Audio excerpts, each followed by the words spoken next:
Hi guys, कैसे हैं आप सब। काफ़ी दिन निकाल दिए और कुछ समझ नहीं आ रहा कहाँ से अपनी बात रखूं। कई बार होता है ना कि हमारी लाइफ से जब कोई हमारा अपना जिसे हम बहुत ज़्यादा प्यार करते हैं वो चला जाता है तो ऐसे लगता है जैसे सब कुछ थम सा गया है। लेकिन अगर पेड़ों से पत्ते नहीं झड़ेंगे तो नए पत्ते कैसे आएंगे। इसी तरह से कोई इंसान इस दुनिया में आया है तो उसे जाना भी है।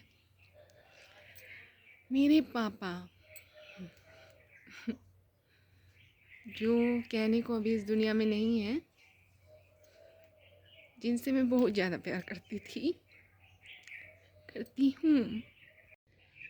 एक बार मुझसे पूछा गया कि मुझे इस दुनिया में सबसे प्यारा कौन है, और मैंने कहा बिना कुछ सोचे समझे कि मेरे पापा। वास्तव में मतलब मैंने जो कुछ भी सीखा है या मैं जो कुछ भी हूँ, ये लगा लो कि मैं उनकी परछाई हूँ।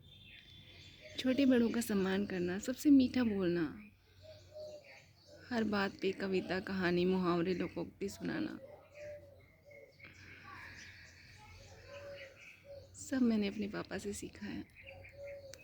जब लड़की अपने ससुराल जाती है तो अक्सर माएँ कहती हैं कि ऐसे रहना, ऐसे करना, लेकिन मुझे मेरे पापा ने सिखाया था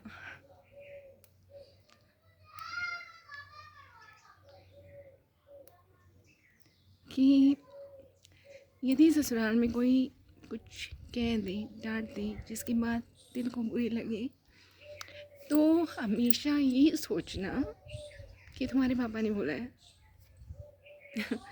जैसे अपने पेरेंट्स की बात को हम ज़्यादा दिल पे नहीं लगाते, फिर से अपनी रूटीन पे आ जाते हैं। ठीक इसी तरह से व्यवहार करना, कभी गुस्सा नहीं करना, ये सारी चीज़ें मुझे मेरे पापा ने सिखाई थी।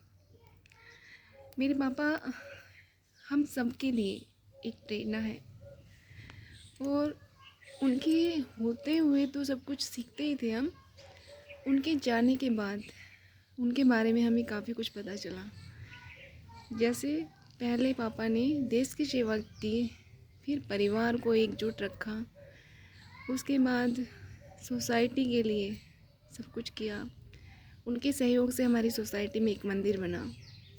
दिन रात एक करके उन्होंने मंदिर के लिए फंड जुटाया और बड़े बड़े पेड़ लगवाए सोसाइटी में, और ना जाने कितने लोगों की बिना किसी मतलब की हेल्प की। अभी उनकी डेथ के बाद जब हम उन लोगों से मिले हैं तो सारी चीज़ें हमारे सामने आई हैं, और ये सारी चीज़ें जानकर हमें अपने पापा पर गर्व होता है। और भगवान से हम यही प्रार्थना करते हैं कि हम भी उनकी तरह उनके पद चिन्हों पर चलें।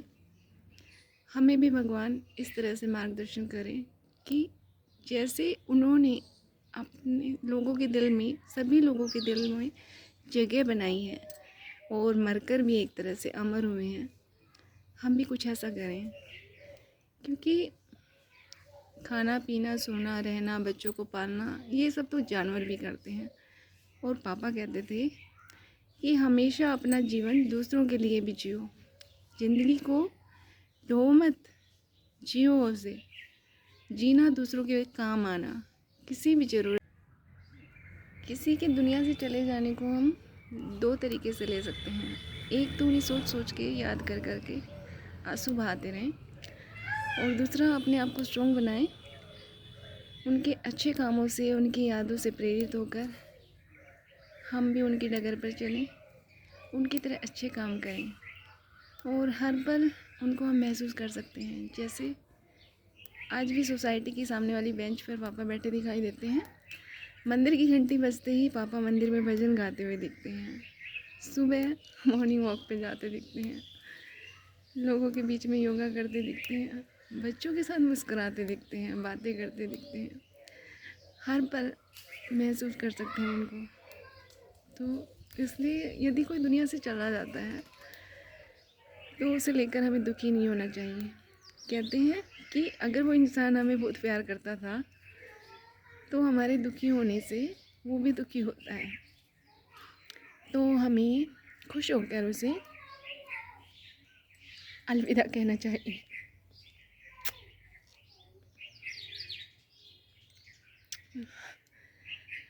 आप सब प्रार्थना कीजिए कि मेरे पापा की आत्मा को शांति मिले।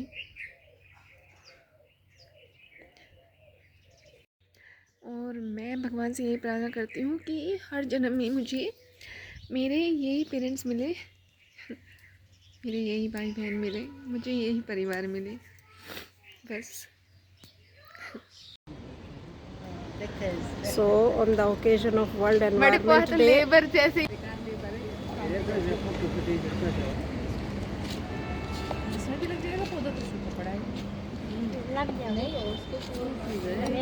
जड़ गए, सुखाने जड़ आ रही है, रूप से जड़ गए, पानी जाता भी गल जाता, फिसल जाता, काट कर पानी जाता डला से नीचे ये बात समझ लंबी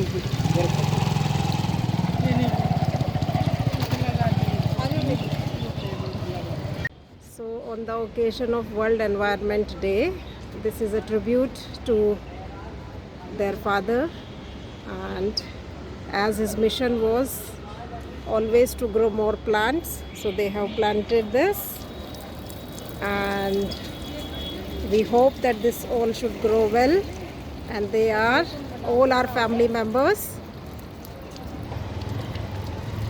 So happy life to the plant. Thank you.